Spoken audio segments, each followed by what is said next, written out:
অনুভবে তুমি সিজান 2 লেখনীতে লিজা মনি পর্ব 57 ভার্সিটিতে ক্লাস চলছে। ইদানিং মীরার শরীরটা মাঝে মাঝে ঝাঁকুনি দিয়ে উঠে। বসা থেকে দাঁড়ালে পুরো শরীর কেঁপে উঠে। মাথা ঘুরিয়ে পড়ে যাওয়ার উপক্রম। আরু মীরার অবস্থা দেখে হালকা ঝাঁকুনি দিয়ে বলে, মীরা আর ইউ ওকে? ঠিক আছিস তুই? মীরা আরুর দিকে তাকায়। এরপর মাথা নাড়িয়ে সম্মতি জানিয়ে বলে, হুম, ঠিক আছি। আরু, কিন্তু তোর চোখ মুখ অস্বাভাবিক লাগছে। দেখেই বোঝা যাচ্ছে তুই ঠিক নেই। মীরা দুর্বল আওয়াজে বলে, জানি না কেমন জানি লাগছে। শরীর প্রচণ্ড দুর্বল অনুভব করছি। উঠে দাঁড়ানোর মতো শক্তি পাচ্ছি না। মাথা ঘুরছে। আরু মীরার দুর্বল মুখটার দিকে তাকিয়ে বলে, আরু তোর মাথা ঘুরছে? শরীর দুর্বল লাগছে? মীরা, হ্যাঁ। আরু, বমি বমি পাচ্ছে? মীরা, মাথা ঘুরলে, শরীর দুর্বল অনুভব হলে তো হালকা বমি বমি পাবেই। মীরার কথা শেষ হওয়ার আগেই আরু চেঁচিয়ে ওঠে। আরুর চেঁচানোতে মীরা হতভম্ব হয়ে যায়। ভার্সিটির যে কয়জন ক্লাসে উপস্থিত ছিল সবাই তার দিকে তাকায়। আরু সেদিকে পাত্তা না দিয়ে নিম্ন আওয়াজে বলে, মীরা, মিষ্টি খাওয়া। তুই মা হতে যাচ্ছিস? ও রে রে রে, আমরা খালাম্নি হতে যাচ্ছি। এই খবরটা এখন ওই সবাইকে জানাতে হবে। আগে অরিত ভাইয়াকে এই সংবাদটা দিয়ে আসি। আরুর কথায় মীরার চোখ বড় বড় হয়ে যায়। হতভম্ব হয়ে বোকার মতো তাকিয়ে থাকে আরুর উত্তেজিত মুখটার দিকে। আরু উঠে অরিদের কাছে যেতে নিবে, মীরা নিজের সাথে চেপে ধরে। এরপর অসহায় হয়ে বলে, হারামি কেইস খাওয়াবি নাকি? মা হতে যাব কেন আমি? আরু, তোর জামাই আছে সেজন্য হবি। মীরা থতমত মুখে বলে, আমি প্রেগনেন্ট নয় বোন, চুপ যা। মাথা ঘুরালেই কেউ প্রেগনেন্ট হয়ে যায় না। বাচ্চা নিশ্চয় আকাশ থেকে টপকাবে না। আরু, বাচ্চা আল্লাহ দান করছে তোর জামাইয়ের মাধ্যমে। আকাশ থেকে টপকাতে যাবে কেন? মীরা আরুর কথায় দাঁত পিষে বলে, এমন কোনো সম্পর্ক নেই আমাদের যে বাচ্চা আসবে। চুপ থাক তুই, হারামি। আরু কিছুক্ষণ চুপ থেকে চট করে মীরার মুখের দিকে তাকায়। এরপর কপাল কুঁচকে বলে, তার মানে তোরা এখনও আলাদা? মীরা শান্ত হয়ে বসে বলে, আমি বিছানায় আর উনি ডিভানে থাকে। মাঝে অনেক দূরত্ব বোন। সেই দূরত্ব ভেদ করে আসা হয়নি। আরু, এইভাবে ছেকা না দিলেও পারতি। আমি আরও কত কিছু ভেবে নিয়েছিলাম। অরিত ভাইয়া শুনলে অনেক খুশি হত। মীরা, বাল হত। স্ট্রোক করে মরে যেত। বাচ্চা কি মাটি খুঁড়ে আসবে নাকি? মাথা ব্যথা করছে আরু, এখন আর ক্লাস করতে ইচ্ছে করছে না। আরু এইবার একটু সিরিয়াস হয়ে বলে, সকালে খেয়েছিস? মীরা, নাহ। আরু মীরার হাত ধরে বলে, কিছু খাবি চল। মীরা, আরে না, এখন কিছু খাব না। আরু, আজ আর ক্লাস করতে হবে না। চল বাড়ি দিয়ে আসি। মীরা, আমি আমার ঠিকানায় চলে যেতে চাই। এখানে আর ভালো লাগছে না। আরু, ভাইয়াকে রেখে তুই কানাডায় চলে যেতে পারবি মীরা? মীরা, সেটাই তো সমস্যা আরু। চাইলেও যেতে পারছি না আমি। এক অদ্ভুত শিকলে বাধা পড়ে গিয়েছে। যেই শিকলের ভবিষ্যৎ নিশ্চয়তা নেই। আরু, স্বামী স্ত্রীর সম্পর্কে আলাদা রহমত থাকে। দেখে নিস ভাইয়া তোকে ভালোবাসবে, আর সাথে তুইও।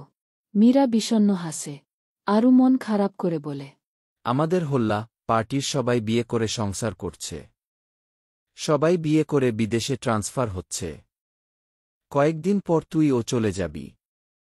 আকাশ আর অবনীর কি ভালোবাসা! আর এইদিকে আমি আর রুহান এক হতভাগা কপাল পোড়া। বালের বিয়ে নামক শব্দ ওই আসে না জীবনে। আরুর রিয়াকশন দেখে মীরা ফিক করে হেসে উঠে। বিয়ে সবার হয়েছে, বাট আমার আর ইয়ানার হচ্ছে যুদ্ধের সংসার। ইয়ানার পলাশির যুদ্ধ আর আমার ছোট খাটো যুদ্ধ। দোয়া করি তোর কপালেও একটা জুটুক, সেও যাতে বিদেশি হয়। আরু নাক ছিটকিয়ে বলে, এই অভিশাপ দিছে না বোন। বিদেশি যাতে কপালে না জুটে। বাংলাদেশি বিয়ে করে বাংলাদেশেই সংসার করে ক্রিকেট টিম বানাব। মীরা শুধু হাসছে। তারা কথা বলতে বলতে মাঠে চলে আসে। হুট করে আরও চেঁচিয়ে উঠে, ওহ শিট! মোবাইল রেখে চলে আসছি ক্লাসে। তুই একটু ওয়েট কর, আমি নিয়ে আসছি। মীরা, দ্রুত যা, না হলে হারিয়ে ফেলবি। আরও আর না দাঁড়িয়ে চলে যায় ক্লাসের দিকে। মীরা মাঠের মধ্যে দাঁড়িয়ে আছে। সূর্যের তেজ বেশি না হলেও সামান্য ভ্যাপসা গরম। খোলা আকাশের নিচে দাঁড়ানোর ফলে সূর্যের আলোটা একদম তার শরীরে এসে পড়ে। কপাল দিয়ে বিন্দু বিন্দু ঘমের জমা হয়। হঠাৎ করে মনে হল দূর থেকে কেউ তার দিকে এক দৃষ্টিতে তাকিয়ে আছে। সে সামান্য কপাল কুঁচকে চারপাশে ভালোভাবে তাকায়। সবাই সবার কাজে ব্যস্ত। কেউ তার দিকে তেমনভাবে তাকানো নেই। নিজের মনের ভুল ভেবে পুনরায় আগের মতো দাঁড়িয়ে থাকে। আরও মোবাইল নিয়ে দরজার কাছে আসতেই কাউকে দেখে দাঁড়িয়ে যায়। ঠোঁটের কোনায় হাসি বজায় রেখে বলে, কেমন আছে ভাইয়া? অরিদ, এই তো আলহামদুলিল্লাহ। তুমি কেমন আছো? আরু, জি আল্লাহ রাখছে। ঠিক আছে ভাইয়া, তাহলে আজ আসি। ভালো থাকবেন। আরু হাসি দিয়ে পা বাড়াতেই আবার দাঁড়িয়ে যায়। আরু শুনো। আরু অরিদের দিকে তাকিয়ে বলে, জি ভাইয়া, কিছু বলবেন? অরিদ কিছুক্ষণ নিচের ঠোঁটে কামড় দিয়ে দূরে দাঁড়িয়ে থাকা মীরার দিকে তাকায়। কপাল কুঁচকে জিজ্ঞাসা করে, তোমার ফ্রেন্ডের কি শরীর ভালো না? কোন ফ্রেন্ড ভাইয়া? মীরা। আরু অরিদের আড়ালে হাসে। সে প্রথমেই বুঝেছে কার কথা জিজ্ঞাসা করেছে। অরিদের মুখে নামটা শোনার জন্য বুঝে ও না বুঝার অভিনয় করেছে। আরুকে এইভাবে মিটিমিটি হাসতে দেখে অরিদ থতমত খেয়ে যায়। সামান্য গলা কেশে বলে, এমনি জিজ্ঞাসা করেছিলাম আর কি। আরু, সকাল থেকে মীরার শরীরটা খারাপ লাগছে। জিজ্ঞাসা করেছি সকালে কিছু খেয়েছে কিনা। ও বলল কিছু খায়নি।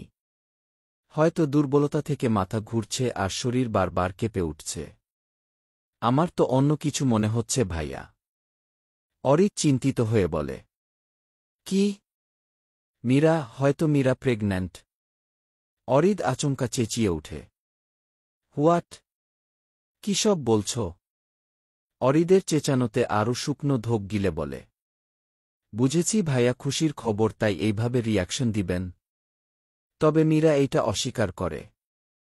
মীরা অস্বীকার করে কথাটা শুনে অরিদ কিছুটা শান্ত হয়। না হলে কেন জানি কিছুক্ষণের জন্য রুহটা বেরিয়ে যাচ্ছিল। তাদের মধ্যে তো তেমন কিছু হয়নি, তাহলে প্রেগন্যান্ট হবে কিভাবে? অরিদকে ভাবতে দেখে আরু হেসে সিরিয়াস হয়ে বলে, ভাইয়া আপনি মীরাকে কিছু খাইয়ে বাড়িতে নিয়ে যান। এতক্ষণ ক্ষুধার্ত থাকলে জ্ঞান হারাবে। অরিদ আমতা আমতা করে আরুর দিকে তাকিয়ে গম্ভীর হয়ে মীরার উদ্দেশ্যে চলে যায়। আরু অরিদের যাওয়া দেখে শব্দ করে হেসে বলে, যাক, এই প্রেগন্যান্ট শব্দটা তাদের মাথায় ঢুকিয়ে দিয়েছি। এখন একজন যখন আরেকজনের দিকে তাকাবে তখন দুজনের মধ্যে একটু লজ্জা লজ্জা ভাব আসবে। এরপর শুরু হবে প্রেম। আরু হাসতে হাসতে নিজের বাড়ির উদ্দেশ্যে চলে যায়। মীরা অনেকক্ষণ দাঁড়িয়ে থেকে বিরক্ত হয়ে যায়।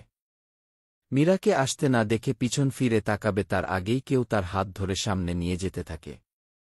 প্রথমে মীরা রেগে গেলেও হাত ধরে থাকা ব্যক্তিটাকে দেখে অবাক হয়। মীরা চারপাশে এক নজর তাকায়। সবাই তার দিকে তাকিয়ে আছে। অরিদ চৌধুরী হচ্ছে পয়সার কুমির, তার উপর সৌন্দর্য আর ব্যক্তিত্ববান পুরুষ। এক কথায় ভার্সিটির মেয়েদের ক্রাশ বয়। কিছু কিছু মেয়ে তো মীরাকে চোখ দিয়ে জ্বালিয়ে দিচ্ছে।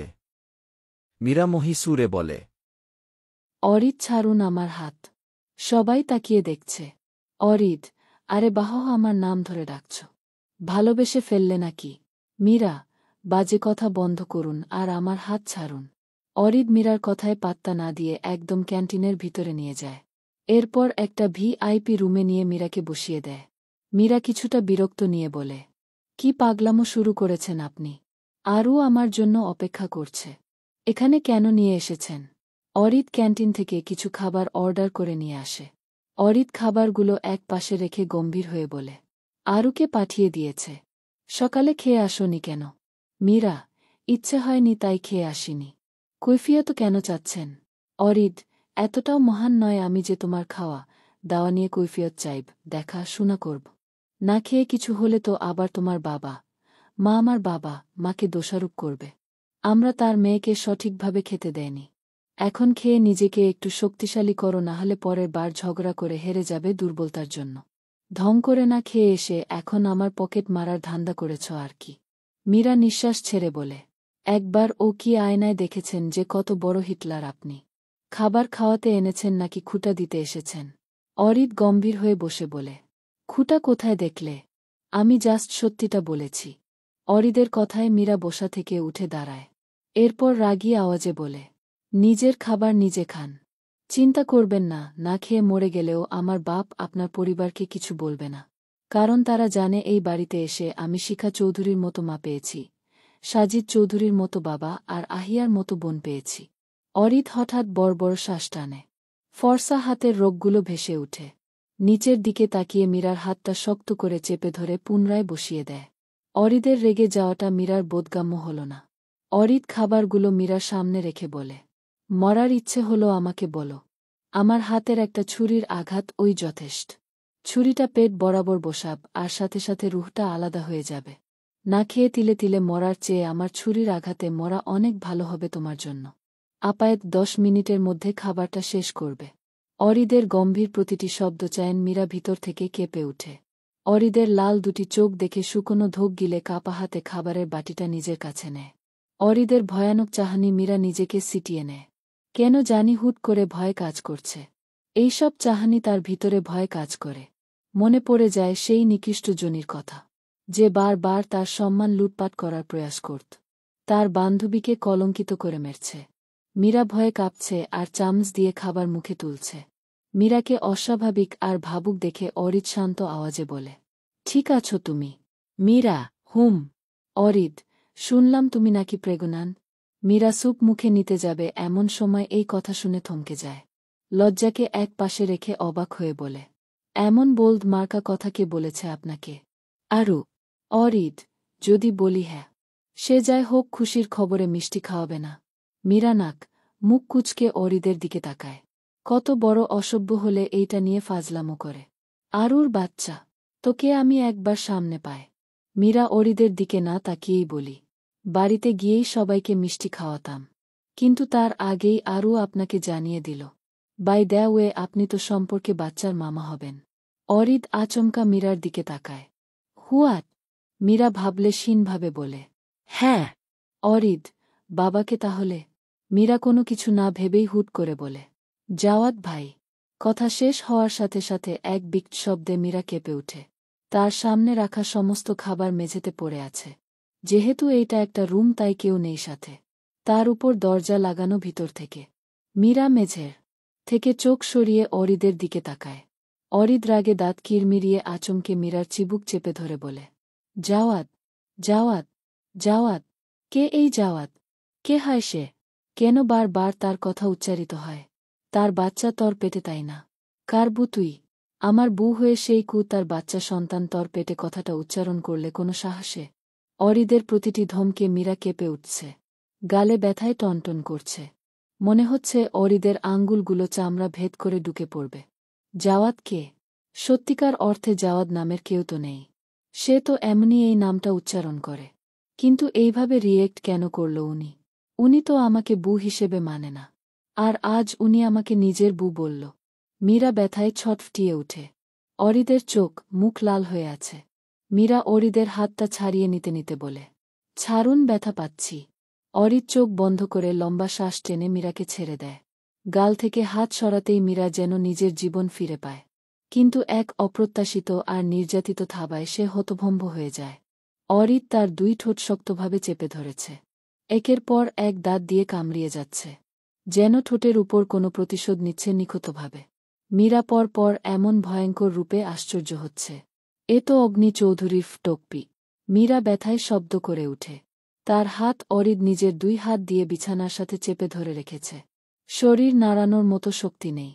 একের পর এক এমন দাঁতের কামড়ে মীরার চোখ দিয়ে পানি গড়িয়ে পড়ে। মীরা পা দিয়ে ছটফট করলে অরিদ নিজের পা দিয়ে আবদ্ধ করে নেয়। অরিদ সম্পূর্ণভাবে মীরার উপরে। বাঁধন ধীরে ধীরে নরম হতে থাকে। তবে এখন দাঁতের ঘর্ষণ নয়, হালকা নরম স্পর্শ। খুব নরমভাবে মীরার ঠোঁটগুলো অরিদ নিজের ঠোঁটের ভাঁজে নিয়ে নেয়। মীরা কাঁপছে ভীষণভাবে। এতক্ষণ ভয়ঙ্কর স্পর্শ অনুভব করলেও এখন কেমন লজ্জা লাগছে। মীরা এতক্ষণ চোখ বন্ধ ছিল। চোখ খুলে তাকাতে যাবে তার আগেই অরিদ মীরাকে ছেড়ে দেয়। মীরা ব্যথায় ঠোঁটে স্পর্শ করে স্তব্ধ হয়ে যায়। ঠোঁট অনেক জায়গায় কেটে গিয়েছে। রক্তও বের হয়েছে, কিন্তু সেটা শেষ মুহূর্তে অরিদ খেয়ে নিয়েছে। মীরা লজ্জা, রাগ, জেদ আর ব্যথায় জিম মেরে একপাশে শুয়ে থাকে। অরিত গম্ভীর হয়ে এতক্ষণ চোখ বন্ধ করে রাখে।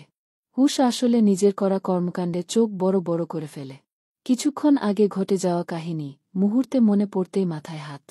মীরার দিকে তাকিয়ে মনে মনে ভাবে, কি করলাম আমি? কেন করলাম? কিসের এত জেলাসি? কিসের এত রাগ? হাজারটা ছেলের নাম নিক, তাতে আমার কি? আমি কেন এত হাইপার হয়ে যায় জাওয়াদ নামটা শুনলেই? আমি তো মীরাকে সহ্য করতে পারি না। আলাদা একটা রাগ সেই প্রথম দিন থেকেই। বিয়ে হওয়াতে আমার সবচেয়ে অপছন্দের মেয়ে সে। তাহলে তার প্রতি আমি কেন এত দুর্বল আর পজেসিভ হয়? অরিদ নিজেকে স্বাভাবিক করে এক পাশে শুয়ে থাকা মীরার দিকে তাকিয়ে মৃদু আওয়াজে বলে, মীরা উঠে বসো। মীরা একইভাবে শুয়ে থাকে। মীরাকে নাড়াচড়া করতে না দেখে অরিদ পুনরায় বলে, মীরা উঠে বসো। বাড়ি যাব। পরপর ডাকার পরও মীরার রেসপন্স না পেয়ে কপাল কুঁচকে আসে। সন্দেহবশত মীরার দিকে ঝুঁকে জোর করে নিজের দিকে ফেরায়। মীরা নিজের 2 হাত দিয়ে মুখ ঢেকে রেখেছে। অরিদ বাঁকা হেসে মীরার দিকে এক পলক তাকিয়ে হেঁচকা টানে শোয়া থেকে উঠে বসায়। এরপর নিজে বিছানা থেকে উঠে মীরার উদ্দেশ্যে বলে, যা হয়েছে সেটা স্বপ্ন ভেবে ভুলে যাও। এইটা একটা দুর্ঘটনা ছাড়া কিছুই নয়। একটু আগের কাহিনী ভেবে দেবদাসের মতো সারাক্ষণ বসে থেকো না। উঠে আসো। এইটা তোমার বেড রুম নয়। এইটা হচ্ছে ক্যান্টিন রুম। মীরা একদম নিশ্চুপ, যেন কোনো অনুভূতিহীন শূন্য পাথর।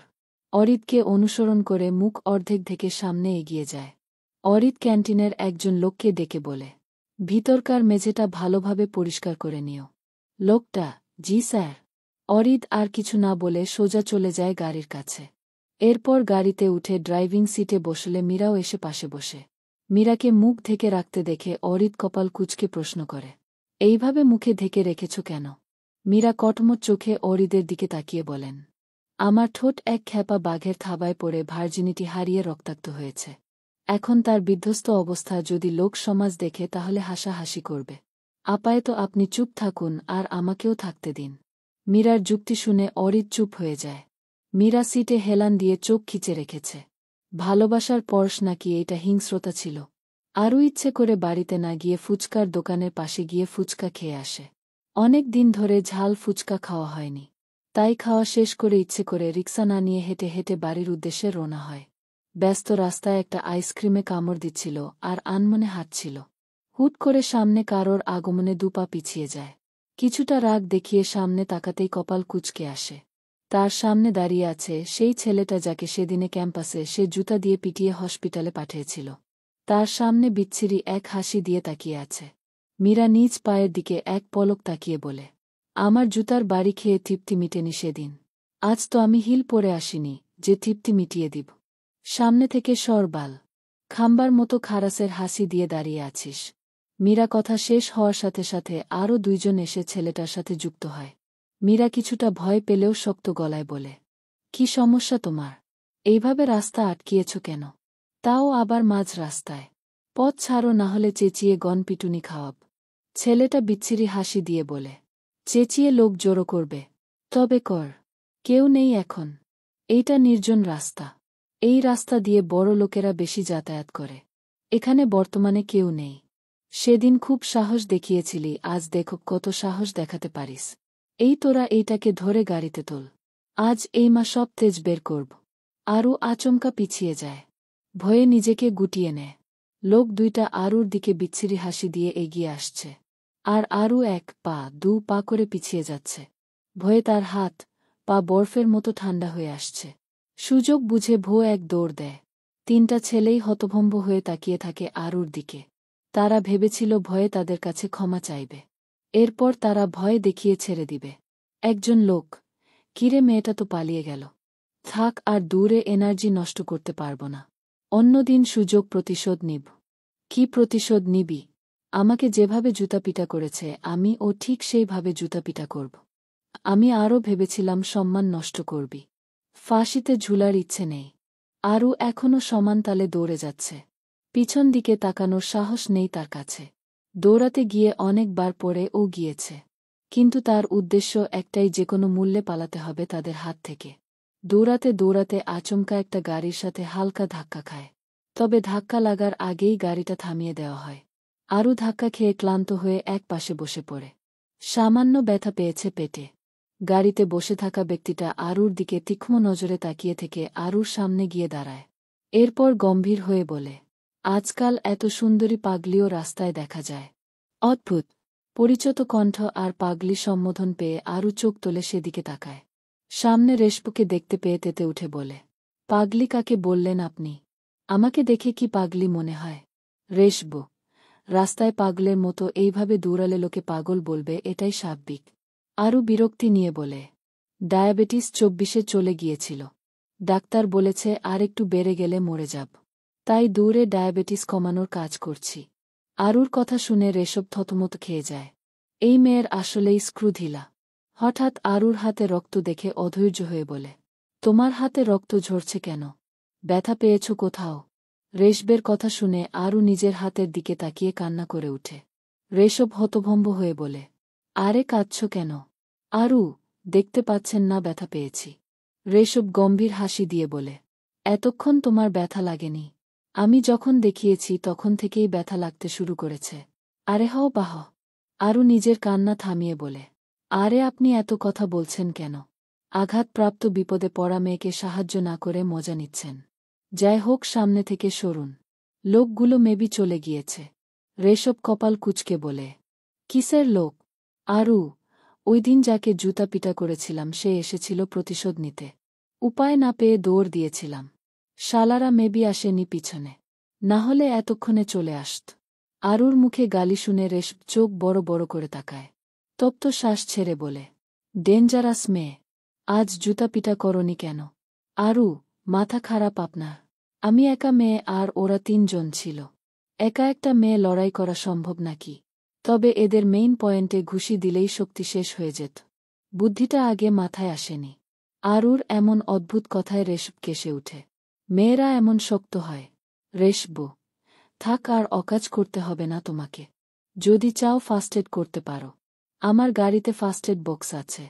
চলো তোমাকে বাড়িতে পৌঁছে দিচ্ছি।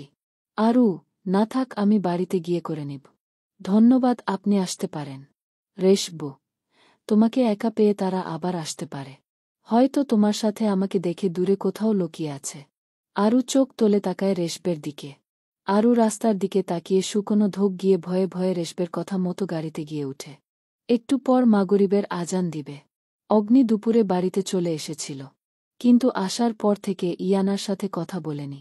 নিজের স্টাডি রুমে ভিডিও কলে কারোর সাথে কথা বলছে। তবে প্রতিটি শব্দ, বাক্য ছিল ইংরেজিতে। ইয়ানা শুনতে চেয়েছিল কি বলছে, কিন্তু আফসোস বুঝে উঠতে পারছে না। সেই দুপুর থেকে ভিডিও কলে কাদের সাথে যেন কথা বলছে। ভিতর থেকে দরজা বন্ধ করা। ইয়ানা একবার দরজায় নক করতে চেয়েছিল, কিন্তু কিছু একটা ভেবে আর করেনি। নিজের রুমে এসে অনেকক্ষণ পায়চারি করে। চারদিকে ধীরে ধীরে অন্ধকার হয়ে আসছে। ইয়ানা কান পেতে কিছু শোনার চেষ্টা করছে। শুধু এইটুকু বুঝেছে, I am arriving at the torture sell now. Everything must be ready to the last detail. Iyana এই বাক্যটা স্পষ্ট বুঝতে পারে। তার বুক ধুক করে ওঠে। আচমকা মাথায় এক জেদ চেপে বসে। চারদিকে একবার তাকিয়ে নিজের রুমে চলে যায়। চারদিকে হাঁটছে আর বিভিন্ন কিছু ভেবে যাচ্ছে। ড্রয়ার থেকে একটা চুইংগাম বের করে মুখে দিয়ে চিবাতে থাকে। অগ্নিকে ভিতরে আসতে দেখে নিজেকে স্বাভাবিক করে বিছানায় বসে। অগ্নি কোনো দিকে না তাকিয়ে সোজা ওয়াশরুমে চলে যায়। ইয়ানা সেদিকে তাকিয়ে থুতুনি হাঁটুতে ঠেকিয়ে ভাবুক হয়ে বসে। কিছুক্ষণ পর অগ্নি শাওয়ার শেষ করে বেরিয়ে আসে। ইয়ানাকে এমন ভাবুক দেখে কপাল কুঁচকে সামনে এগিয়ে এসে জিজ্ঞাসা করে, আজ এত শান্ত? ইয়ানা চোখ তোলে তাকায় সেদিকে। অগ্নিকে তার দিকে এইভাবে তাকিয়ে থাকতে দেখে বলে, কেন, আপনার সমস্যা হচ্ছে? অগ্নি, তোমার শান্ত থাকাটা ও আজকাল বড্ড ভাবায়। কোনো সময় কোনো বুদ্ধি বের করো কে জানে। ইয়ানা হালকা হেসে বলে, যত বড় বুদ্ধি ভাবি না কেন আপনার মতো কলিজায় গিয়ে আঘাত করব না। ছুরির আঘাত আপনি একদম সামনে থেকে করেছেন। আমি করলেও সামনে থেকেই করব। যদি কখনো করি তবে সেটা জানিয়ে করব। অগ্নি, পিছন থেকে ছুরি আঘাত করে কাপুরুষ আর ভিতুরা। বাট আমি সামনে থেকেই ছুরি বসাতে পছন্দ করি বেশি। তুমি আমার বউ হয়ে পিছন থেকে কেন আঘাত করবে বলো? আমার রুলস অনুযায়ী আমার মতো হওয়াটাই স্বাভাবিক। ইয়ানা কিছু বলে না। শুধু অগ্নির সেই বাক্যটা কানে বাজছে। তোমার মুখে রাবার কেন? অগ্নির এমন প্রশ্নে ইয়ানা হতভম্ব হয়ে বলে, এইটা রাবার নয়, চুইংগাম। চুইংগাম কি? ইয়ানা তাজ্জব বনে যায়। অবাক হয়ে বলে, আপনি চুইংগাম চিনেন না? কখনো ছোটবেলায় নাম শুনেননি? বড় হয়ে কানাডায় দেখেননি কোনোদিন? ছোট সময়ের কথা এখন মনে থাকার কথা নয়। বাট কানাডায় কখনো এই নাম শুনেছি বলে মনে পড়ছে না। ইয়ানা আচমকা বলে, মুখের ভিতরে শক্ত হয়ে ঢুকে নরম হয়ে বের হওয়ার নাম ওই হচ্ছে চুইংগাম। যদি এরপরও না চিনেন তাহলে একটা খেয়ে দেখতে পারেন। রাবার হলেও মিষ্টি। চুইংগামের ব্যাখ্যা জেনে অগ্নিতপ্ত শ্বাস ছাড়ে। এইটাকে আর মানুষ করতে পারবে না সে। আমার খাওয়ার প্রয়োজন নেই। অগ্নি বেরিয়ে যেতে নিলে ইয়ানা জিজ্ঞাসা করে, কোথায় যাচ্ছেন? অগ্নি থামে কিছুক্ষণের জন্য। তবে কোনো উত্তর না দিয়ে বিনা বাক্যে নিজের গাড়ির কাছে চলে যায়। ইয়ানা চুপি চুপি অগ্নির পিছন দিয়ে যায়। সেদিন স্বপ্নে সে দেখেছিল কিভাবে ব্যাক সিটে লুকিয়ে টর্চার সেলে প্রবেশ করেছে। আজ সেই স্বপ্নটাকেই বাস্তবে রূপান্তর করবে। অগ্নি দরজা পেরিয়ে যেতেই ইয়ানা দরজার পাশে রাখা ফুলদানিটা ফেলে দেয়। রাতের অন্ধকার ঘনিয়ে এসেছে। তবে বিলাসবহুল এই ভবনের চারপাশে লাইটিংয়ের আলোতে চিকচিক করছে। ফুলদানি ভাঙ্গার শব্দ পেয়ে অগ্নি হাঁটা থামিয়ে দেয়। কপাল কুঁচকে পিছনে ফিরে তাকায়। এরপর ধীর পায়ে দরজার কাছে এগিয়ে আসে। ফুলদানিটা পড়া অবস্থায় দেখে স্টাফকে আদেশ করে ভাঙ্গা অংশগুলো পরিষ্কার করে নিতে। নাহলে যে কোনো সময় কারোর পা কেটে যাওয়ার সম্ভাবনা আছে। অগ্নি স্টাফকে আদেশ দিয়ে গম্ভীর পায়ে গাড়ির কাছে যায়। এরপর ড্রাইভিং সিটে বসে গাড়ি স্টার্ট দেয়। এইদিকে ইয়ানা ব্যাক সিটের নিচে নিজেকে গুটিয়ে বসে থাকে। চোখ মুখ খিচে বন্ধ করে রাখে। ভিতরে এক প্রকার ভয় আর যুদ্ধ। সেদিন হয়তো স্বপ্ন ছিল, তাই অতি সহজেই টর্চার সেলে পৌঁছে গিয়েছিল। সেটা ছিল বাংলাদেশের এক তথাকথিত সামান্য একটা সেল। কিন্তু আজ সে যে পরিস্থিতিতে আছে সেটা বাস্তব। একবার যদি অগ্নি দেখে তাহলে সেখানেই তাকে জিন্দা কবর দিবে। সে যাচ্ছে এমন এক জায়গায় যেখানে সব হিংস্র লোকের বসবাস, নিকৃষ্ট ব্যক্তিদের যাতায়াত। প্রতিটি কোণায় লেগে আছে পাপ, অনাচার আর অশ্রু। সেখানে গিয়ে আমি কোথায় যাব? চারদিকে নিশ্চয় অনেক গার্ড থাকবে। কোথায় গিয়ে দাঁড়াব আমি? কি করে ভিতরকার পরিবেশ দেখব? কিভাবে বুঝব অগ্নি চৌধুরীর চোখে দেখা সত্যি? যদি কেউ আমাকে দেখে ফেলে, তারা আমাকে জীবন নিয়ে আসতে দিবে না, আমি সিউর। আর উনি তো আমাকে সেখানেই খুন করবে। ইয়ানার ভয় কাজ করছে প্রচুর। তবুও নিজেকে শক্ত করে রেখেছে। ভয় পেলে চলবে না। জানতে হবে আমার সব কিছু। নিজের চোখে দেখতে হবে অদেখা জিনিসগুলো। নাহলে আপনার দুর্বলতা বুঝব কিভাবে অগ্নি চৌধুরী। আমিও দেখি কার জয় হয়। আপনার পাপ নাকি একজন স্ত্রী? প্রায় 1 ঘন্টা গাড়িটা চলছে। গাড়িটা ঢুকে এক নির্জন জায়গায়। চারদিকে অন্ধকার আর গা ছমছমে পরিবেশ। অগ্নি গম্ভীর হয়ে মাস্ক পরে গাড়ি থেকে নেমে দাঁড়ায়। অগ্নি নামার সাথে সাথে 2 জন গার্ড এগিয়ে আসে। অগ্নি চোখ দিয়ে গার্ডকে ইশারা দিতেই লোহার গেটটা লাগিয়ে দেয়। ইয়ানা বিকট শব্দে কেঁপে ওঠে। বুঝতে পারছে না বাহিরে কি হচ্ছে। অগ্নিসহ গার্ডগুলো ভিতরে চলে যায়। ইয়ানা মাথা উঁচু করে ব্যাক সিটে বসে। কোমরে টান অনুভব হতেই আহ শব্দ করে উঠে। এতক্ষণ একইভাবে বসে থাকার কারণে কোমরে বাজেভাবে ব্যথা অনুভব হচ্ছে।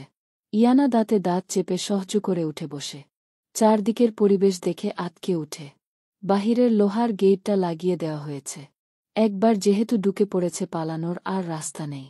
ইয়ানা মুখে কাপড় বেঁধে গাড়ি থেকে নামে। বাহিরে কোনো গার্ড নেই।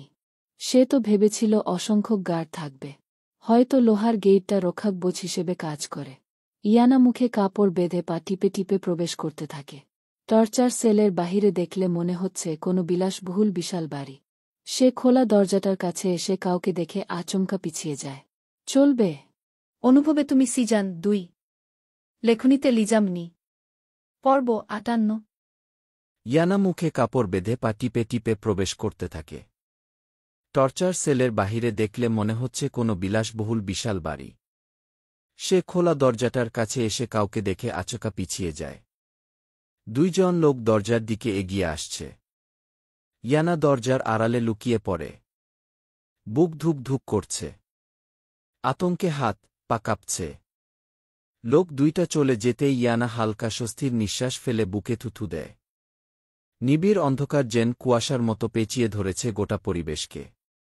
চতুর্দিকে নীরবতা যা শব্দের থেকেও অধিক প্রখর। মাফিয়া টর্চার সেল নামক প্রেতপুরীতে পা রাখার সাহস কেবল যে আত্মহত্যার সমতুল্য, সে জ্ঞান তার আছে। তবুও ইয়ানা এসেছে। না ভয়ে উপেক্ষা করে বরং ভয়কে হাত ধরে টেনে এনেছে সঙ্গী করে। ইয়ানা পা টিপে সামনে এগিয়ে যায়। প্রতিটি ধাপ তার মৃত্যুপুরীর দিকে অগ্রসর এক একটি ম্লান পদচিহ্ন। ধাতব জুতোর নিচে কংক্রিট মেঝে থেকে এক বিকৃত প্রতিধ্বনি উঠে আসে যা নিজেরই অস্তিত্বকে প্রশ্নবিদ্ধ করে। দেয়ালের উপর ঝুলে থাকা মরচে ধরা শিকলগুলো হঠাৎ বাতাসে নড়ে উঠে কারো ঘুম ভাঙানো শ্বাসপ্রশ্বাসের প্রতিফলন। ইয়ানা চোখ ঘুরিয়ে চারদিকে তাকায়। শক্ত এক খাম্বার পিছনে গিয়ে নিজেকে আড়াল করে। চারপাশে ছায়া, কিন্তু সেগুলো স্থির নয়। মেঘের মতো গড়ায়। কখনো গা ছুঁয়ে যায়, আবার কখনো পিছন থেকে নিঃশ্বাস ফেলতে শোনা যায়। পেছনে তাকাতে সাহস হয় না তার। মনে হচ্ছে কেউ হা করে তাকিয়ে আছে অন্ধকারের ভেতর থেকে। না মুখ দেখা যায় আর না চোখ। তবুও উপস্থিতি অনুভবযোগ্য। ইয়ানার পা কাঁপছে। মনের অজান্তেই মস্তিষ্ক যেন সেই হৃদয়হীন পুরুষটাকে খুঁজছে। বুকের ভেতর মনে হচ্ছে বাঘ আটকে আছে। সে ছুটতে চায়, তবুও সে চেপে ধরে। শ্বাস আটকে আসে। কণ্ঠ শুকিয়ে কাঠ হয়ে যায়। কিন্তু মুখে বিন্দুমাত্র কাঁপন নেই। একা, নিঃসঙ্গ, অথচ নির্ভীক। ইয়ানা জানে এই দেয়ালের পেছনে যেসব দৃশ্য লুকিয়ে আছে সেগুলো কেবল দুঃস্বপ্নে আসার উপযুক্ত, যা বাস্তবে নয়। হঠাৎ দূরের ঘরের ভেতর থেকে এক গুমড়ে ওঠা আর্তচিৎকার, গলা চিরে বেরিয়ে আসা শব্দ পাঁজরের হাড় কাঁপিয়ে দেয়। ইয়ানা থমকে দাঁড়ায়। বাতাস যেন ভারী হয়ে আসে। ইয়ানা স্পষ্ট বুঝতে পারে এখানে আর মানুষ নেই, কেবল জানোয়ারেরা টিকে আছে মানুষের মুখোশ পরে। ভিতরে কাউকে নৃশংসভাবে মারা হচ্ছে। ইয়ানার ভেতরটা ফুপিয়ে কেঁপে উঠে। যখন কাউকে মেরেই ফেলব, তখন এত বর্বরতা কেন? কেন এত অপরাধ চক্রের গন্ধ চারদিকে? ইয়ানা সামনে এগিয়ে যেতে পারছে না। একটু এগিয়ে গেলেই তার উপস্থিতি সবাই টের পেয়ে যাবে। কি করবে এখন? কিভাবে ভিতরে ডুবব? রক্ষিতা? যদি রক্ষিতার রূপ নিয়ে ঢুকি তাহলে কেমন হবে? এখানে তো প্রচুর রক্ষিতার আনাগোনা দেখতে পেয়েছি। রক্ষিতা হতে হলে সর্বপ্রথম ওদের পোশাক আমার চাই। কিন্তু এমন পেট দেখানো পোশাক আমি কিভাবে পরব? কেউ যদি বাজে নজর দেয় তখন?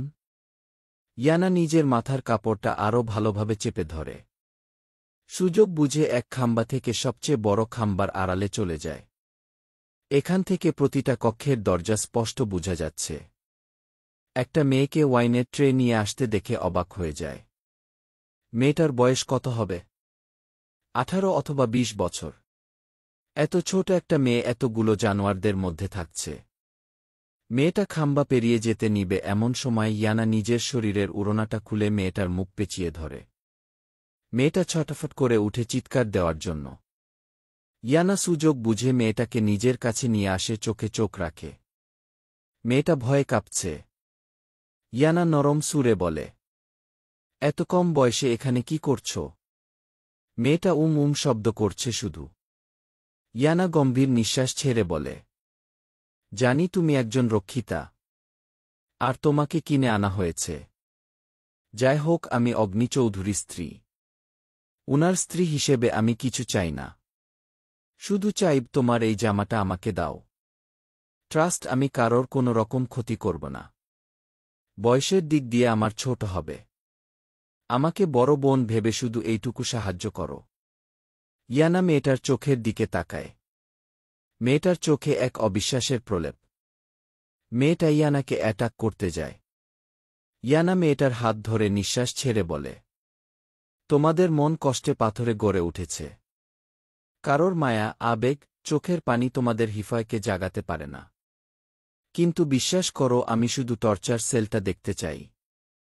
কি হয় এখানে? মেয়েটার চোখে পানি চিকচিক করে উঠে।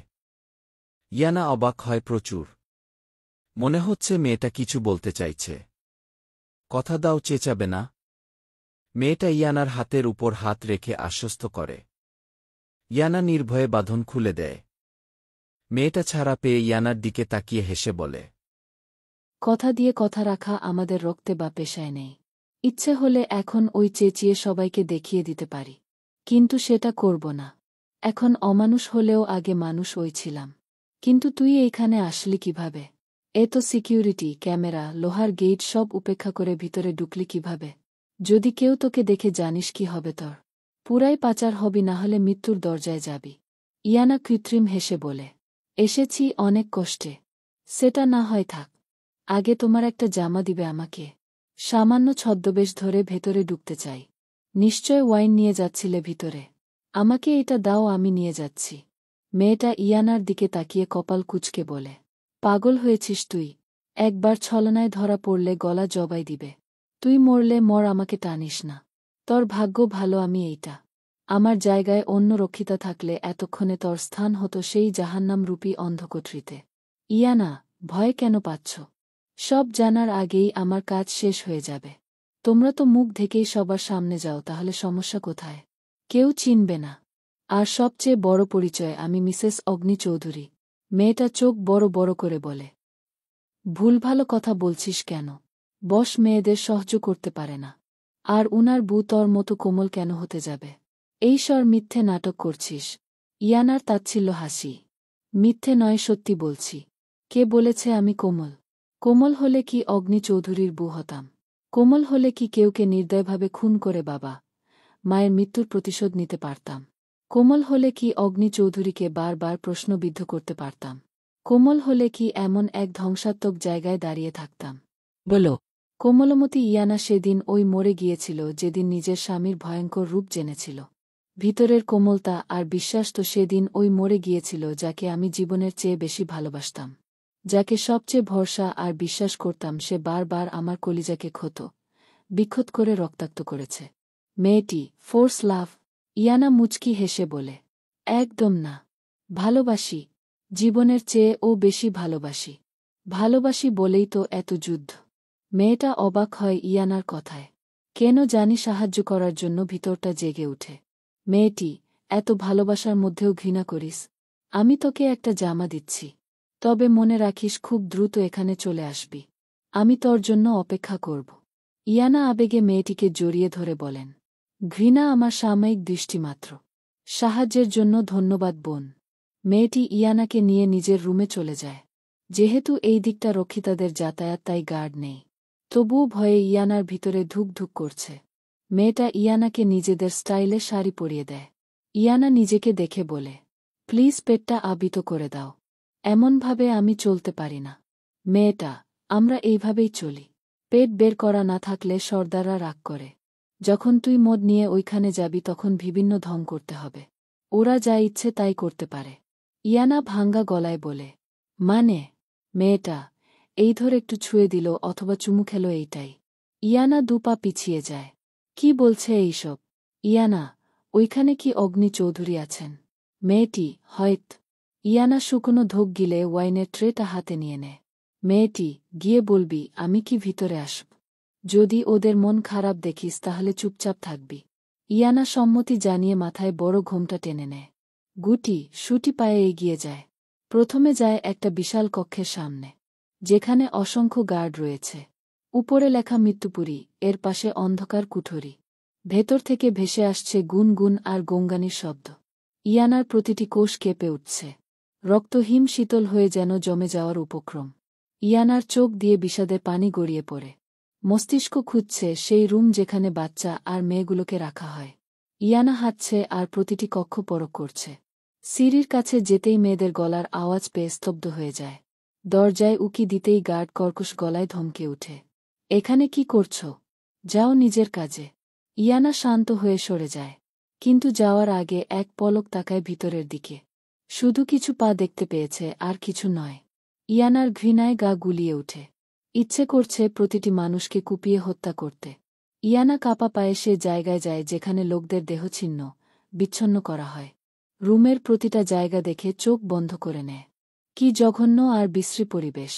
ইয়ানাকে একটা গার্ড পুনরায় ধমকে বলে, এই মেয়ে এইসব জায়গায় কেন যাচ্ছ? বসদের জন্য দ্রুত মদ নিয়ে যাও। ইয়ানা সম্মতি জানিয়ে সেদিকে এগিয়ে যায়। ইচ্ছে করছে এখানে বিষ মিশিয়ে দিতে। নর্পসু। সে দরজার সামনে গিয়ে আটকে উঠে। অগ্নির হাতে এক ধারালো অস্ত্র, আর তার পায়ের কাছে এক বিধ্বস্ত লাশ। লাশটার বুক বরাবর দুই ভাগ হয়ে আছে। ভিতরে নাড়িভুড়ি সব দেখা যাচ্ছে। অগ্নি রক্তাক্ত হাত নিয়ে চলে যায় বিশাল বেসিনের কাছে। কক্ষে রয়েছে আরও বিশাল দেহের কিছু লোক। দেখেই বোঝা যাচ্ছে তারা ওই আসল জানোয়ার। ইয়ানার হাত কাঁপছে। ভিতরে কিভাবে যাবে? উনি যদি বুঝে যায়? ওদেরকে চিন্তিত মনে হচ্ছে। মেয়েটা বলেছিল চিন্তিত থাকলে যাতে দূরত্ব বজায় রাখি। ইয়ানা নিজের শাড়িটা দিয়ে শরীর ভালোভাবে ঢেকে ভিতরে অনুমতি নিয়ে প্রবেশ করে।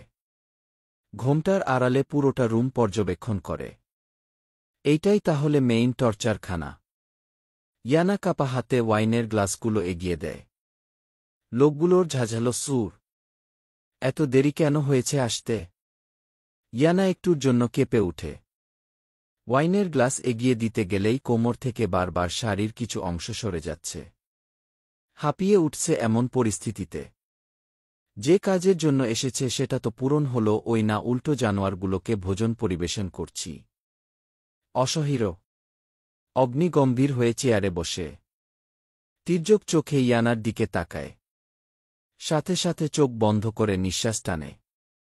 ছটফট করে উঠে পুরো সর্বাঙ্গ। গম্ভীর হয়ে প্রতিটি লোকের লালসার দৃষ্টির দিকে তাকায়। ইয়ানা শক্ত হয়ে দাঁড়িয়ে আছে। কখন অনুমতি দিবে আর কখন বের হবে? নিজের ভাবনার মাঝে হঠাৎ কারোর ভয়ঙ্কর আওয়াজে পুনরায় কেঁপে উঠে। Don't touch me, Rizon. Yana ঘোমটার আড়ালে তাকায়। অগ্নি একজন ব্যক্তির দিকে রক্তচক্ষু নজরে তাকিয়ে আছে। ব্যক্তিটা ইয়ানার থেকে নিজের হাত সরিয়ে কপাল কুঁচকে ঠাট্টা সুরে বলে, মি চৌধুরী, আপনার মেয়ে প্রবলেম, বাট আমাদের না। ওরাই তো জীবনের আসল মজা। লোকগুলোর কি বিকৃত হাসি। আউট। ইয়ানা শুকনো ঢোক গিলে। অগ্নির আদেশ পাওয়া মাত্র ওই দ্রুত বেরিয়ে আসে রুম থেকে। তবে এইটুকু ভেবে শান্তি লাগছে তাকে অগ্নি চৌধুরী চিনতে পারেনি। চিনলে এতক্ষণে কবর খুঁড়ে ফেলত। ইয়ানা লম্বা শ্বাস টেনে মেঘের সামনে গিয়ে বলে, সর্দার বলেছে মেয়েগুলোকে দেখে যেতে। একটু আগে ধমক দেওয়া ব্যক্তিটা সর্দার আদেশ দিয়েছে শোনা মাত্র ওই দরজাটা পুরিভাবে খুলে দেয়। ইয়ানা প্রচুর অবাক হয়ে এদের কর্মকাণ্ডে। কতটা পোষ মানিয়েছে এদেরকে। ইয়ানা ভিতরে পা রাখে। এক কোণে রক্ত লেগে আছে দেওয়ালে, যা শুকিয়ে কালচে লাল হয়ে গেছে। ঠিক যেন কারো যন্ত্রণার স্মৃতি জমে বসে আছে সেই দেওয়ালে। আরেক কোণে ধুলোমাখা চেয়ারে বসে আছে এক পাহারাদার, যার চোখ খুলে কিন্তু প্রাণ নেই। মানুষ নাকি মূর্তি বোঝা যায় না। ইয়ানা মেয়ে আর বাচ্চাগুলোকে দেখতে যাবে তার আগেই কেউ তার হাত দুটি শক্তভাবে চেপে ধরে। ইয়ানা সাথে সাথে ব্যথায় চেঁচিয়ে উঠে। ব্যথায় পুরো শরীর জিম দিয়ে উঠে। ইয়ানা কাপা দৃষ্টি পিছনে নিতে যাবে তার আগেই কেউ তাকে শূন্যে ভাসিয়ে নেয়। ইয়ানার ভেতরটা কেঁপে উঠে। এই পারফিউমের ঘ্রাণ তার অতি পরিচিত। শুকনো ঢোক গিলে তাকায় সেই ভয়ঙ্কর ব্যক্তিটার দিকে। লোকটার দৃষ্টি কেমন হিংস্র হয়ে আছে। তার প্রতিটি পদচারণে প্রতিটি গার্ড মাথা নিচু করে রেখেছে। ইয়ানা নিজেকে শক্ত করে নেয়। নির্দয় ব্যক্তিটা নিজের গাড়ির কাছে এনে দাঁড়া করায়। ইয়ানা ঠোঁট ভিজিয়ে কিছু বলতে যাবে তার আগেই এক শক্ত থাপ্পড়ের সম্মুখীন হয়। তাল সামলাতে পারেনি। ছিটকে গিয়ে পড়ে গাড়ির উপর। ইয়ানা গালে হাত দিয়ে সোজা হতে যাবে তার আগেই পুরো দুনিয়া যেন ঘুরে উঠে। এক পলক তাকায় ভয়ঙ্কর ব্যক্তিটার দিকে। চোখ থেকে যেন আগুন বের হচ্ছে। পুরো মুখ লাল হয়ে গিয়েছে। ঠোঁটের ভাঁজে সিগারেট নিয়ে লাইটার দিয়ে আগুন জ্বালিয়ে ইয়ানার দিকে এগিয়ে আসে। ইয়ানা ভয়ে সামান্য পিছিয়ে যায়। বর্তমানে অগ্নিকে তার মানুষ মনে হচ্ছে না। যেন উন্মাদ এক জানোয়ার। ইয়ানা শুকনো ঢোক গিলে। অগ্নি সিগারেটের সবটুকু ধোঁয়া ইয়ানার মুখের উপর এসে ছাড়ে। ইয়ানা কেশে উঠে সাথে সাথে। অস্ফূর্ত আওয়াজে বলে, আমি মেয়েগুলোকে দেখতে চাই। অগ্নি শান্ত চোখে ইয়ানার দিকে এক পলক তাকায়। এরপর সিগারেটটা হাতের নিয়ে সাথে সাথে ইয়ানার উন্মুক্ত কোমরে চেপে ধরে। ইয়ানা চিৎকার দিয়ে উঠে কিন্তু তার আগেই অগ্নি ঠোঁটে ঠোঁট মিলিয়ে আওয়াজ বন্ধ করে দেয়। ইয়ানা হাত দিয়ে ধাক্কা দিতে থাকে। অগ্নি সেখানে চেপে ধরে সিগারেটটা সেই অবস্থাতেই নিচে ফেলে দিয়ে বলে, অগ্নি চৌধুরীর বুয়ের শরীরে রক্ষিতা বস্ত্র। তাকে লালসার দৃষ্টি দিয়েছে অনেক পুরুষ। উন্মুক্ত পেট বের করে গিয়েছিলে মনোরঞ্জন করতে। হ্যাঁ, how dare you fucking girl. Yana থাপ্পড়ের আঘাত সহ্য করতে পারেনি। সিগারেটের ছেকায় জ্ঞান হারিয়ে অগ্নির বাহুতে ঢলে পড়ে। অগ্নি দাঁত চিবিয়ে বলে, মাটির নিচে তোমার উত্তম স্থান হবে জান। আমার বউ হয়ে এমন নিষিদ্ধ জায়গায় পা রাখার শাস্তি তো পেতেই হবে। সকালের ঠান্ডা পরিবেশে শিখা চৌধুরী আর সাজিদ চৌধুরী বসে চা খাচ্ছিলেন। আলিয়ার কথা খুব মনে পড়ে। মেয়েটাকে নিজের ভেবে নিয়েছিলাম। সাজিদ চৌধুরী, আলিয়া তো আর রক্তের কেউ না। মেয়েটার আত্মীয় এসে নিয়ে গিয়েছে। এখানে আমাদের তো কিছু করার নেই। শিখা চৌধুরী, সম্পর্কগুলো কেমন বিচ্ছেদ হয়ে যায়। অগ্নিকে দত্তক নিয়েছিলাম যেদিন সেদিন নিজের সন্তান হিসেবে পুরো জগতের সামনে স্বীকৃতি দিয়েছিলাম। ওকে দিয়েই প্রথম মা হয়ে উঠেছিলাম। নিজের মৃত সন্তানকে ভুলে ওকে আঁকড়ে ধরে বেঁচে উঠেছি। কিন্তু দেখো সেই আজ বহু দূর। বড় সন্তানের অভাব কেউ পূরণ করতে পারে না সাজিদ। শিখা চৌধুরী চোখের পানি মুছে শান্ত হয়ে বসে। অরিতকে চিনে নামতে দেখে স্বাভাবিক হয়ে বলে, কোথায় যাচ্ছ? অরিদ, বাহিরে। শিখা চৌধুরী, মীরাকে নিয়ে যাও। অরিদ, আরে কি আশ্চর্য আম্মু, যেখানে যাচ্ছি সেখানেই বলছো মীরাকে নিয়ে যেতে। শিখা চৌধুরী, বলছি কিন্তু তুমি কি কোথাও নিয়ে গিয়েছ? কবে শপিংয়ের কথা বলেছি? এখনও নিয়ে গিয়েছ তুমি? অরিদ, কেন তোমার বুমা ড্রাইভারের সাথে যায়নি? শিখা চৌধুরী, ছেলে থাকতে ছেলের বু ড্রাইভারের কাছে কেন যাবে? বু তোমার নাকি জনগণের? অরিদ গম্ভীর হয়ে দাঁড়ায়। কখনো সে মায়ের সাথে পেরে ওঠে না। মীরাকে রেডি হয়ে নিচে নামতে দেখে অরিদ ভ্রু কুঁচকে তাকায়। তার মানে আগে থেকেই এই মেয়ে সব জানত। অরিদ গলা খাকারি দিয়ে বলে, আমি কাউকে নিয়ে যেতে পারব না আম্মু। মীরা ছোট ছোট চোখে অরিদের দিকে তাকায়। এরপর সাজিদ চৌধুরীর উদ্দেশ্যে বলে, আব্বু আমি একা যেতে পারব, চিন্তা করবেন না। সাজিদ চৌধুরী মীরাকে যথেষ্ট ভালোবাসে। ইয়ানা আর মীরার কোমলতা তাকে বারবার মুগ্ধ করে। তিনি অরিদের দিকে রাগী চোখে তাকিয়ে বলে, মেয়েটা একা গিয়ে রাস্তায় যদি কিছু হয় তাহলে তোমাকে আমি ঘর ছাড়া করব অরিদ। অরিদ অবাক হয়ে বলে, আমি তো যাচ্ছি না, তাহলে আমার উপর কেন দোষ চাপাবে? এইটা কি ধরনের হ্যারেস আব্বু? সাজিদ চৌধুরী, স্বামী হিসেবে তোমার কর্তব্য বুকে প্রোটেক্ট করা, সব দায়িত্ব পালন করা। যখন সব কিছু থেকে এড়িয়ে যাচ্ছ হ্যারেস তো তুমি হবে অরিদ। অরিদ কিছুক্ষণের জন্য শান্ত হয়ে যায়। স্বামী স্ত্রী কথাটা যেন প্রতিটি নিউরনকে কাঁপিয়ে তুলছে। কোথায় আগে তো এমন হতো না। আগে তো কেউ স্বামী স্ত্রী বললে রেগে যেতাম। কিন্তু এখন ভালো লাগা কাজ করে কেন? কেন এমন ফিল আসে ভিতরে? অরিদ কিছু না বলে বেরিয়ে যেতে যেতে বলে, তোমাদের মেয়েকে আসতে বলো। যদি অ্যাক্সিডেন্ট হয় তাহলে এইটাকে খাদে ফেলে নিজে চলে আসব, আগেই বলে যাচ্ছি। শিখা চৌধুরী ছেলের কথায় তপ্ত শ্বাস ছাড়ে। এদের সম্পর্ক ঠিক হবে কবে? মীরা মুচকি হেসে অরিদের পিছু পিছু যায়। অরিদ গাড়িতে বসে ড্রাইভিং সিটে বসে বিরক্তি নিয়ে বলে, সঙ্গের মতো দাঁড়িয়ে না থেকে দ্রুত উঠে আসো। অরিদের ধমকে মীরা দাঁত কটমট করে তাকায় সেদিকে। এরপর জেদ নিয়ে গিয়ে গাড়িতে উঠে বসে। অরিদ স্টিয়ারিং ঘুরাতে ঘুরাতে বলে, ঠোঁটের কাটাস্থানে মেডিসিন লাগিয়েছিলে? অরিদের কথা বুঝতে পেরে মীরা সিটিয়ে যায়। মনে পড়ে যায় মুহূর্তগুলো, কিভাবে খ্যাপা বাঘের মতো রক্তাক্ত করে দিয়েছিল। লাগিয়েছিলাম বলেই সবার সামনে বের হতে পেরেছি। আপনার লজ্জা করল না এমন একটা কাজ করতে? যাকে বউ মানেন না, ভালোবাসেন না তাকে ডাইরেক্ট। ছিয়া! অরিদ ঠোঁট চেপে হেসে সামনের দিকে তাকিয়েই বলে, স্বামীর অধিকার তো প্রয়োগ করিনি যে বউ মানতে হবে। মীরা নাক ছিটকিয়ে বাহিরের দিকে তাকিয়ে থাকে। দুইজনের মধ্যে পিন নির্বতা। প্রায় অনেকক্ষণ পর হুট করে মীরা চেঁচিয়ে ওঠে, কাচের চুড়ি! অরিদ চৌধুরী প্লিজ গাড়িটা একটু থামিয়ে দিন। অরিদ মীরার উৎসুক মুখটার দিকে এক পলক তাকিয়ে বাহিরে উকি দেয়। নানা রকমের মেয়েলি জিনিস নিয়ে লোকজন বসে আছে। অরিদ বিরক্তি নিয়ে বলে, ফুটপাতের জিনিস কেনার জন্য তুমি এইভাবে চেঁচাচ্ছিলে? লাইক সিরিয়াসলি মীরা, এখান থেকে কিছু কিনতে হবে না, আমি শপিং মলে নিয়ে যাচ্ছি। মীরা অরিদকে থামিয়ে দিয়ে বলে, কোটি টাকার ব্র্যান্ড পড়ুয়া ব্যক্তিরা ফুটপাতের জিনিসের মর্ম বুঝবে না। আমার দামি জিনিসের প্রয়োজন নেই, শুধু কিছু কাচের চুড়ি হলেই হবে। মীরার বাচ্চামো দেখে অরিদ তপ্ত শ্বাস ছেড়ে গাড়ি থেকে নামে। এরপর কপালের রেখা ভাঁজ করে মীরার উদ্দেশ্যে বলে, দ্রুত কিনো সব কিছু, বাহিরে খুব গরম। আপনি গাড়ির ভিতরে গিয়ে বসুন। রাস্তায় দাঁড়িয়ে থাকাটা আপনাকে ঠিক মানায়। চৌধুরী বংশের ছেলে বলে কথা। মীরার খুঁচা মারা কথায় অরির দাঁত কটমট করে তাকায়। মীরা সেদিকে পাত্তা নিয়ে দোকানদারকে বলে, মামা লাল চুড়িগুলো দিন তো। দোকানদার চুড়ি এগিয়ে দেয়। মীরা হাসি মুখে চুড়িগুলো হাতে ঢুকাতে যাবে এমন সময় দোকানদার সাহায্যের হাত বাড়িয়ে দেয়। দোকানদার স্পর্শ করার আগেই অরিদ মীরার হতো নিজের হাতের মুঠোয় নিয়ে আসে। এরপর একজন দক্ষ স্বামীর মতো সবগুলো চুড়ি হাতে পরিয়ে দেয়। দোকানদার হাসি দিয়ে তাকিয়ে থাকে। আর মীরা দুই চোখ ভর্তি বিস্ময়। চুরি পরানো শেষ হলে অরিদ দোকানদারকে টাকা দিতে যাবে এমন সময় চোখ আটকে যায় একজোড়া পায়েলের দিকে।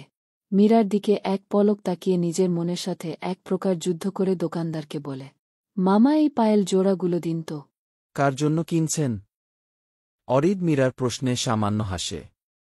কার জন্য কিনেছে জানা নেই, শুধু মন বলছে কারোর পায়ে পায়েলগুলো সুন্দরভাবে মানাবে। আহিয়া কফিশপে কারোর জন্য অপেক্ষা করছে। বুকে একরা স্বপ্ন আর আবেগ। কিশোরী মনটা কারোর জন্য দৈনিক ছটফট করে। বারবার তাকে বলতে ইচ্ছে করে আমি আপনাকে খুব ভালোবাসি, কিন্তু লজ্জা আর ভয়ের কারণে বলা হয় না। কিন্তু আজ সে সব কিছুর অবসান ঘটাবে। আহিয়া টেবিলে বসে চারদিকে এক পলক তাকায়। টেবিলে একটা সুন্দর গোলাপ রাখা, আর ভালোবাসাময় ডেজার্ট রাখা। আহিয়া অপেক্ষার প্রহর গণছে ক্ষণে ক্ষণে। হাই, কেমন আছো আহিয়া?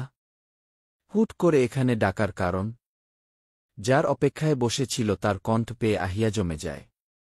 কাপা দৃষ্টিতে হাস্যরত যুবকটির দিকে তাকিয়ে বলে, এই তো আলহামদুলিল্লাহ। বসুন না রুহান ভাইয়া। রুহান সামনে চেয়ার টেনে বসে। আহিয়ার অস্বাভাবিক অবস্থা দেখে রুহান কপাল কুঁচকে বলে, আর ইউ ওকে আহিয়া? আহিয়া মাথা নাড়ায়। কোনো কিছুর পড়ুয়া না করে একটা ছোট গোলাপ রুহানের সামনে ধরে। রুহান ভ্রু ভাঁজ করে ফেলে। আই লাভ ইউ ভাইয়া। সত্যি বলছি ভালোবেসে ফেলেছি আপনাকে। ভুলতে চেয়েছিলাম বারবার কিন্তু সম্ভব হয়নি। জানি আমি আপনার থেকে অনেক ছোট কিন্তু আপনাকে নালিশ করার সুযোগ দিব না, কথা দিলাম। হুট করে রুহান হেসে উঠে। আহিয়া তাকায় রুহানের দিকে। রুহান হাসি থামিয়ে বলে, কোরিয়ান ড্রামা তোমার মাথা নিয়ে গিয়েছে আহিয়া। এখনো ছোট তুমি। আবেগে গা ভাসানো একদম উচিত না। পড়াশোনা করো, এইসব পাগলামো বাদ দিয়ে হুম। আহিয়া, আমি আপনাকে সত্যি ভালোবেসে ফেলেছি। রুহান, এইটা তোমার মনের ভুল। তেমন কিছুই নয়। ওকে বাদ দাও এইসব। চকলেট খাবে? আহিয়ার চোখে পানি টলমল করে উঠে। সে ভালোবাসার কথা বলছে আর এখানে উনি হাসির পাত্র বানিয়ে দিয়েছে। মনটা বিষিয়ে উঠে। জেন এর চেয়ে কষ্ট পৃথিবীতে দ্বিতীয়টা হয় না। চোখের পানি আড়াল করে চেয়ার থেকে উঠে কিত্রিস হাসি দিয়ে বলে, লাগবে না ভাইয়া। তবে সরি আপনার সময় নষ্ট করার। মনের ভুলে একটু বেশি হাস্যকর কথা বলে ফেলেছিলাম। আবার ও সরি। আহিয়া আর এক মুহূর্তেও দাঁড়ায় না। খুব দ্রুত রুহানের দৃষ্টিসীমানার বাহিরে চলে যায়। রুহান স্তব্ধ হয়ে বসে থাকে। মনের গভীরতা থেকে বেরিয়ে আসে, নিজের ভালোবাসাটা হয়তো প্রকাশ করে দিলে। বাট আফসোস, আমারটা প্রকাশ করতে পারলাম না। চলবে। খুব দ্রুত গল্পটা শেষ করে ফেলব।